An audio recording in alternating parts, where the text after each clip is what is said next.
Good morning বন্ধুরা, কেমন আছো তোমরা সবাই? আবারও একটা নতুন মিনি ব্লগে তোমাদের সকলকে স্বাগত। সকালবেলা প্রথম কাজ হলো আমার চা করা। চাটা বানিয়ে নিয়ে সবাইকে দিলাম, আমিও একটু খেয়ে নিলাম। তারপরে চলে এলাম রান্নাঘরে এসে তরকারিটা বসিয়ে দিলাম। আজকে সকালে টিফিনে সয়াবিন আলুর তরকারি আর রুটি করলাম। তোমাদের দাদাভাই চলে গেল, আমি চলে এলাম জামা কাপড় আয়রন করতে। দাদাভাইয়ের জামা কাপড়গুলো অনেকদিন ধরেই পড়েছিল, আয়রন করা আর হয়ে উঠছিল না। সংসারে কাজের ফাঁকে জামা কাপড়গুলো আয়রন করে গুছিয়ে আলমারিতে তুলে রাখলাম। এই দুনিয়াতে কারোর কাছে এক বিন্দুও আশা করবে না, আশা করলেই কষ্ট পাবে। যা চাওয়ার ভগবানের কাছে যাও, সীমাহীন পাবে। তারপর উপরে এসে উপরের ঘর দালান সব মুছে নিয়ে বসে পড়লাম রূপচর্চা করতে।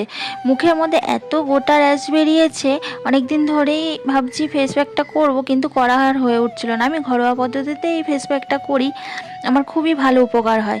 তো ফেস প্যাকটা করে স্নান করে এই যে রান্নার জল তুলে নিয়ে এলাম। রান্নাবান্না কমপ্লিট করে দুষ্টকে খাবি নিচ্ছে, আর ও দেখো সারা ছাদ ঘুরে ঘুরে খাচ্ছে। সকালবেলায় সময় হয়নি ওপরে ঘরে চাদরটা পাল্টানো, তো বিকেলবেলায় চাদরটা পাল্টে নিলাম। ভিডিওর এখানে শেষ।